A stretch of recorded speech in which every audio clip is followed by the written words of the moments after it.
تو پھر میں نے کہا جی ہم بھی اپنی منزل لے آئیں گے کارخانے میں اور مفتی صاحب بھی کھڑی کر دیں گے لا کے، دیکھتے ہیں کہ کیا نتیجہ نکلتا ہے. 1 مہینے سے،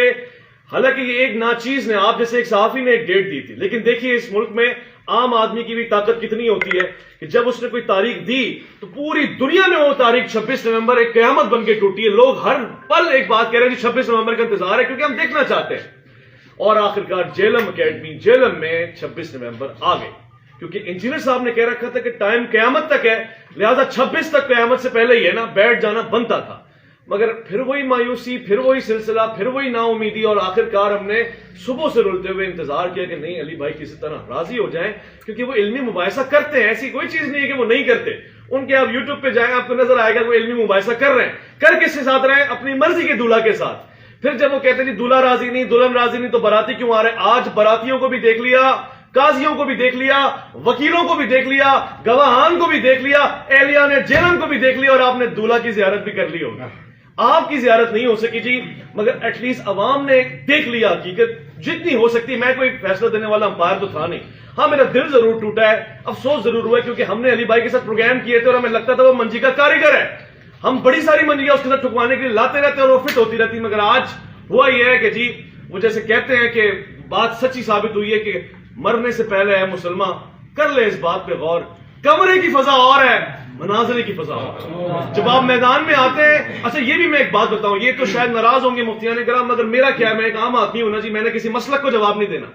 بہت سے لوگوں نے یہ کہا جی ادھر مت جائیں، دھمکی، خطرات، لوگ جہلم والے کیا کریں گے، آپ کراچی سے ہیں کیا ہوگا، راستے میں آجی پنجاب ڈی جی، یہ سب باتیں انہوں نے سنی. اور ایک صاحب نے تو یہ بھی کہا جی ایسا نہ ہو کہ ہم کیوں جائیں وہاں جا کے انجینئر صاحب المددیہ پولیس کہتے تو کیا کریں گے.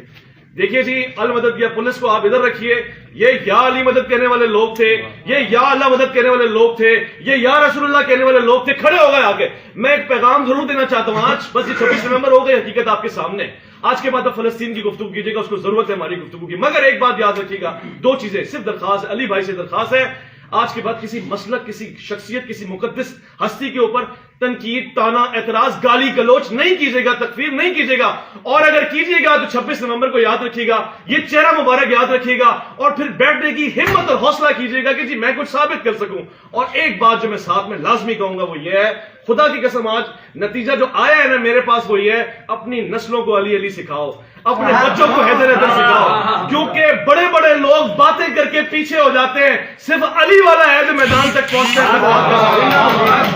جی بہت شکریہ بھائی اویس ربانی صاحب آپ کا. محترم صحافی حضرات، اب وہ شخصیت آپ سے مخاطب ہونے جا رہی ہیں جو آج انبیاء کرام کا دفاع کرنے کے لیے، جو آج صحابہ کرام، اہل بیت اطہار، اولیاء اللہ کا دفاع کرنے کے لیے یہاں پر موجود تھے. اور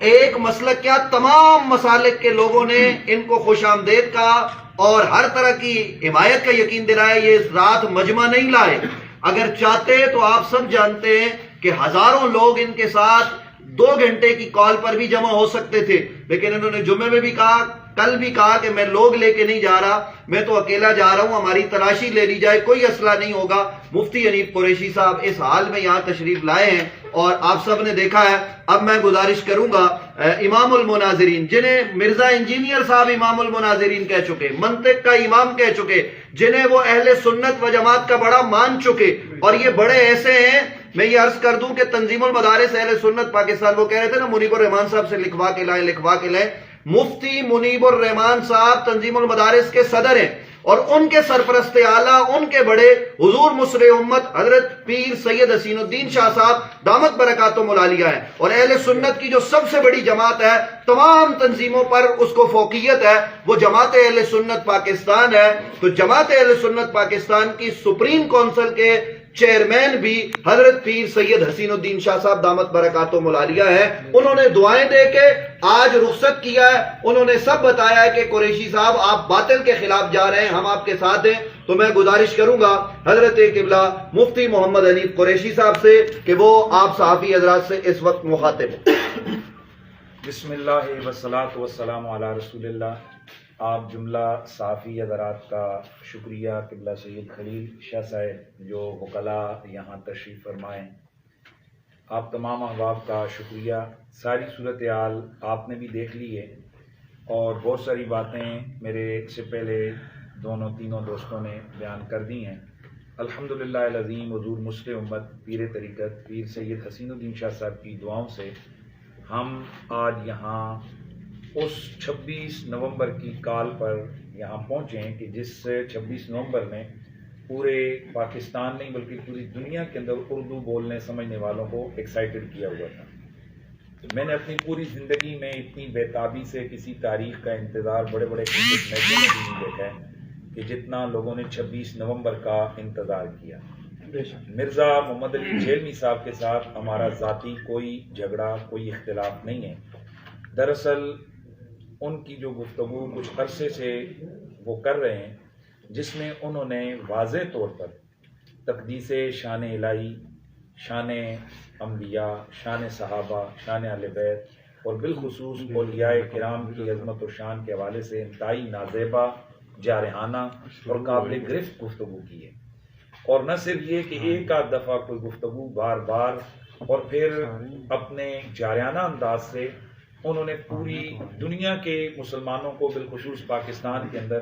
تمام مسالک کے علماء کو للکارتے رہے اور اس سے پوری قوم واقف ہے۔ کبھی تو کہتے جنوں لے آؤ، فلانے نوں لے آؤ، منجی ٹھکو آ جاوے، کبھی کہتے فلاں نوں حوال واؤ، کبھی کہتے فلاں آ جاؤ، میرے سامنے آ جاؤ، میں ان فرقوں کی، میں ان مسلکوں کی موت ہوں، میری صورت میں جناب ان پر عذاب الہی آ گیا وغیرہ، یہ ساری چیزیں ہم سنتے رہے ہیں۔ لیکن ہم یہ سمجھ رہے تھے کہ ہم پاکستان کے اندر ہیں جہاں قانون کی حکمرانی ہے اور ریاست اپنی ایک پاور رکھتی ہے، انتظامیہ موجود ہے، اور یہاں ہوتا یہ ہے کہ کسی مسجد کے اسٹیج پر کسی مسلک کے کسی فرقے جماعت کے خلاف کوئی عالم دین جارحانہ گفتگو کرتا ہے تو اس کے خلاف فوراً قانون حرکت میں آتا ہے، محض ایک ڈائری کے اوپر پرچہ ہوتا ہے اور جناب وہ حضرت صاحب جیل چلے جاتے ہیں۔ نہ جانے یہاں کون سی ایسی خاص اسٹریٹجی اداروں کی تھی کہ ایک شخص کو کھلی چھٹی دی گئی، یہاں تک کہ پورے تمام مسالک کے لوگ اس حوالے سے سراپا احتجاج بنے رہے اور اب بھی ہیں کہ بھئی اس شخص کو لگام دو، اس کو روکو کہ یہ کم از کم اتنے جارحانہ انداز سے مقدسات اسلامیہ کی توہین نہ کرے۔ اس شخص نے اپنی گفتگو میں حضرات اولیاء کرام جن پر اجماع ہے پوری امت کا، حضرت داتا علی اجویری، کون مسلمان ہے یا کون پاکستانی ہے جو حضرت داتا صاحب کی عظمت سے واقف نہیں؟ داتا صاحب کے لیے اس نے گستاخ کے لفظ استعمال کیے۔ کون ہے جس نے خواجہ معین الدین چشتی اجمیری کا نام نہیں سنا؟ تمام مسالک کے علماء اور تمام لوگ ان کی ولایت کے قائل ہیں، ان کو ملعون کہا، اور ایک آدھ دفعہ نہیں، معاذ اللہ ان کے نام خام خواہ کی عبارتیں ان کے سر تھونپ کر اس قسم کی بے ادبیت گستاخیاں کی کہ جس سے ہمارے لیے آگے ناقابل برداشت سلسلہ ہوا۔ اور پھر مجھے مرزا صاحب اپنی گفتگو میں مخاطب بناتے رہے اور مجھے کہتے رہے، ان کے فالورز ہمیں ٹرول کرتے رہے کہ جواب دو قریشی صاحب، جواب دو، اور یہ تمام پورا ملک گواہ ہے کہ میرے نام کی ویڈیو بناتے رہے اور ٹرول کرتے رہے، ان کے پیجز پر چلتی رہیں کہ جناب قریشی صاحب جواب دو۔ تو میں نے مناسب سمجھا کہ اویس ربانی صاحب کے ساتھ ایک پوڈ کاسٹ میں میں نے اس پر کہا تھا کہ جو چونکہ مجھے وہ بار بار ویڈیوز میں کہہ رہے ہیں تو پھر ٹھیک ہے، ہم ان کو جواب دینے کے لیے تیار ہیں، لیکن یہ اس طرح نہیں کہ ویڈیو ہم لوگ کھیلیں کہ وہ ادھر سے کلپ بنائیں، ہم ادھر سے کلپ بنائیں، اور پھر جو اصل بات ہو اس کو جناب وہ ہوا میں اڑا دیں یا کھچ مار دیں، جیسے کہ وہ جغتے مار کر اپنے مسئلے کو وہ کرتے ہیں۔ اس کا طریقہ کار ہوتا ہے جیسے ایک پورا علم المناظرہ، اس کی روشنی میں مباحثہ ہو، اور ان کے بقول کہ میں نے لاکھوں لوگوں کو، میری ویڈیوز نے ذہن ان کا چینج کیا، اس کا مطلب ہے کہ لوگ ویڈیو دیکھ کر خود انالائز کر لیتے ہیں کہ بھئی یہ کس کی بات صحیح اور کس کی غلط۔ تو ہم نے یہ کہا تھا کہ ایک آپ ہوں گے، ایک میں ہوں گا، اور سامنے کیمرے لگے ہوں گے دونوں طرف سے، ایک دو آپ کے جو چیزیں دینے والے ہوں گے، کتابیں اٹھا کے دینے والے دو معاونین میرے ہوں گے، بے شک بند کمرے میں آپ میرے پاس آئیں۔ میں نے 50 لاکھ تک کی سیکیورٹی بانڈ جمع کروانے کا کہا تھا کہ آپ کا بال بھی کا نہیں ہوگا، میرے پاس آپ پنڈی تشریف لائیں، میں پوری سیکیورٹی کی ذمہ داری میری۔ لیکن ان کی طرف سے آیا نہیں، مجھے تھریٹس ہیں، اور واقعی ان کے لیے مسائل ہم نے دیکھے ہیں کہ ان پر قاتلانہ حملہ ہوئے، اور ہم ان قاتلانہ حملوں شملوں کے ہم قائل نہیں ہیں۔ یہ تو بزدلوں کا کام ہے اس طرح سے یہ کرنا کہ جناب والا معاملات اس طرح ہوں، میں ان کے ہم بالکل قائل نہیں ہیں۔ تاہم ہم ان کی اکیڈمی میں ہم خود آئے، اور محترم اویس ربانی صاحب نے جیسا کہ آپ سب لوگ جانتے ہیں 26 نومبر کی تاریخ دی تھی، اس تاریخ پر گو کہ انہوں نے ابتدان ہم سے بھی نہیں کہا تھا، انہوں نے کہا یار یہ ختم کرو، لوگ مجھ سے تنگ کر رہے ہیں, مجھے پوچھ رہے ہیں کہ تو نے کہاں لگایا معاملہ, کدھر چھوڑیے تو نے وہ بحث کا اینڈ نہیں کیا. تو انہوں نے جو 26 نومبر کی تاریخ دی تھی اس پر وہ کہ ابتداءً ہم سے انہوں نے رابطہ نہیں کیا تھا, لیکن ہم نے ویلکم کہا کیونکہ ہمارا من سچا تھا اور ہمارا یقین ہے کہ جو چیزیں باتیں انجینئر مرزا محمد علی صاحب نے لوگوں کو بتائی ہیں وہ سب جھوٹ, سب فراڈ, دھوکہ اور بے شمار چیزیں انہوں نے الزامات لگائے ہیں اولیاء کرام پر. اور اسی لیے ہم آج آئے تھے کہ وہ ہمارے سامنے بیٹھیں اور وہ اپنے موقف کو ثابت کریں. تو انشاءاللہ میں نے یہ اعلان کیا تھا کہ میں ان کا فالوور بن کے اٹھوں گا, اسٹوڈنٹ بن کے اٹھوں گا, اور میرے ساتھ جو لاکھوں لوگ پوری دنیا میں وابستہ ہیں وہ سب ان کے مرید ہو جائیں گے, وہ سب ان کے ساتھ چلے جائیں گے. اور لیکن آپ نے سب نے دیکھ لیا کہ جیسے ہمیں سارے لوگ کہہ رہے تھے کہ یہ مرزا صاحب فرار ہو جائیں گے, اور بالکل آپ کے سامنے کہ آج مرزا صاحب باوجود کوشش کے ہم نے ان کے تمام راستے بند کیے ہیں کہ بھائی آپ پہلے انہوں نے کہا تھا کہ میرے پاس جنرل سے لے کر وزیر اعظم سے لے کر کوئی عام آدمی تک 9 بجے تک میری اکیڈمی میں آئے تو وہ ویلکم. ہم 9 سے پہلے آئے لیکن ہمیں اندر داخل نہیں ہونے دیا گیا, اور پہلے انہوں نے ہم سے کیمرے اور موبائل وغیرہ لے لیے, بند کر دیے, نئی ویڈیو بنانے دی. تو ہم نے احتجاج کیا کہ تم ویڈیو بناؤ اور ویڈیو کے ذریعے سے کھیلو تو وہ صحیح ہے. اور ہم جب آئے اور اپنا ثبوت رکھنے کے لیے کہ ہم آئے ویڈیو بنائیں تو پولیس نے بھی ابتداء ذرا سختی کی کیونکہ ہم صرف 5-6 لوگ تھے. تاہم بارازاں ہم نے تحریراً اور بار بار کی ان کے لوگ آئے, ان کو بتایا مرزا صاحب کو بتائیں, تحریر لکھ کر دی کہ یہ ان کو دے دیں, ہم نیچے کھڑے انتظار کر رہے ہیں. پھر ضلع کی انتظامیہ وہاں پہنچی, ڈی ایس پی صاحبان, ایس ایچ او صاحبان, پوری ضلع کی انتظامیہ وہاں گئی اور انتظامیہ نے ان سے بار بار کہا جی کہ آپ ان کو کیا جواب دیں گے. ان کا پہلا جواب آیا کہ ہم ابھی ہمارا لیکچر ہو رہا ہے اور اس کے بعد ہم کریں گے. بعد ازاں مرزا صاحب کی طرف سے آپ تمام لوگوں نے دیکھا کہ ڈی ایس پی صاحب نے خود کھڑے ہو کر اعلان کیا کہ مرزا صاحب نے کہا کہ جا کر ان کو بتا دیں کہ میں کسی قسم کا کوئی بحث, کوئی مناظرہ, کوئی کچھ بھی نہیں کرتا. ہمیں تو یہ تھا, میں ایکسپیکٹ کر رہا تھا کہ ویسے میں نے کبھی مرزا صاحب کے والے سے بدتمیزی یا اس طرح نہیں کی ہے کہ وہ میں بلاتے, اکرام کرتے, چائے پلاتے, تھوڑی تھوڑی بحث ہوتی اور اگر اور زیادہ نہیں تو شرائط طے کرتے. پھر میں نے یہاں تک کہا تھا کہ ہم چاہتے ہیں کہ یہ مسئلہ حل ہو. وہ ڈیٹ اناؤنس نہ کرتے بلکہ میرے کان میں کہہ دیتے کہ یار ہم آپ کو فون کر کے تاریخ دے دیں گے, صرف ویڈیو بنے گی, بعد میں ہم اپلوڈ کریں گے, لوگوں کو پتہ چل جائے گا کہ یہ مناظرہ ہو چکا ہے. لیکن کچھ بھی ہمیں وہاں سے پازیٹیو جواب نہیں ملا. باقی آپ تمام احباب کا شکریہ. اب میں اپنے ملکی اداروں سے ایک سوال کر رہا ہوں. میں ڈسٹرکٹ جہلم کی جو پولیس ہے اس سے اور جو ہمارے بقا اور سلامتی کے ادارے ہیں ان سے کہ جناب آپ تو لگے ہوئے ہیں, سینکڑوں ہزاروں فوجی آپ نے مروا دیے ہیں آپریشن کر کے کہ ہم تکفیریوں کا خاتمہ کر رہے ہیں. تو ایک ایسا تکفیری کہ جو آپ کے بالکل بغل کے نیچے ہے اور وہ اتنی بڑی ہے تو کسی آپ کے جنرل کرنل کو کافر کہہ رہے ہیں, اور وہ تو خواجہ غریب النواز کی تکفیر کر رہا ہے, وہ تو اولیاء کرام کی تکفیر کر رہا ہے, وہ تو صحابہ کرام کو بدماش کہہ رہا ہے, نہ جانے وہ کیا کیا بکواس کر رہا ہے. مطلب آپ کیا چاہتے ہیں, ہم کیا کریں, کیا مطلب ہم کیا کریں, مجھے بتائیں آپ لوگ اس کا حل کیا ہے.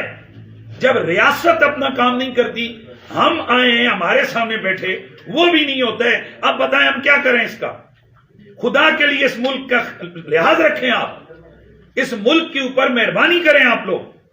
یہ مذاق ہے کہ داتا صاحب کو ملعون کہہ رہا ہے, خواجہ غریب النواز کو وہ گستاخ رسول کہہ رہا ہے, یہ مذاق ہے. وہ رسول اللہ کے صحابہ کی توہین کر رہا ہے, وہ اہل بیت کو کہہ رہا ہے کہ وہ کوئی شے نہیں, وہ بدتمیزی کر رہا ہے کہ اللہ کے نبی ولی نبی پیشاب روکن دی انہوں دی طاقت نہیں ہے. کس قسم کی وہ گندی لینگویج استعمال کر رہا ہے اور آپ لوگ اسے پروٹیکشن دے رہے ہیں.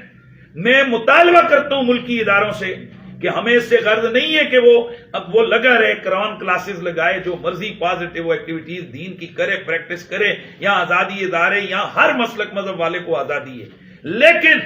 جب وہ ہمارے اکابرین کی طرف غلط قسم کی چیزیں منسوخ کر کے ان کی تکفیر کرے گا, ہم ایسی زبان کو لگام دیں گے, اور اگر اداروں نے لگام نہیں دی تو انشاءاللہ ہم اس کو لگام دیں گے.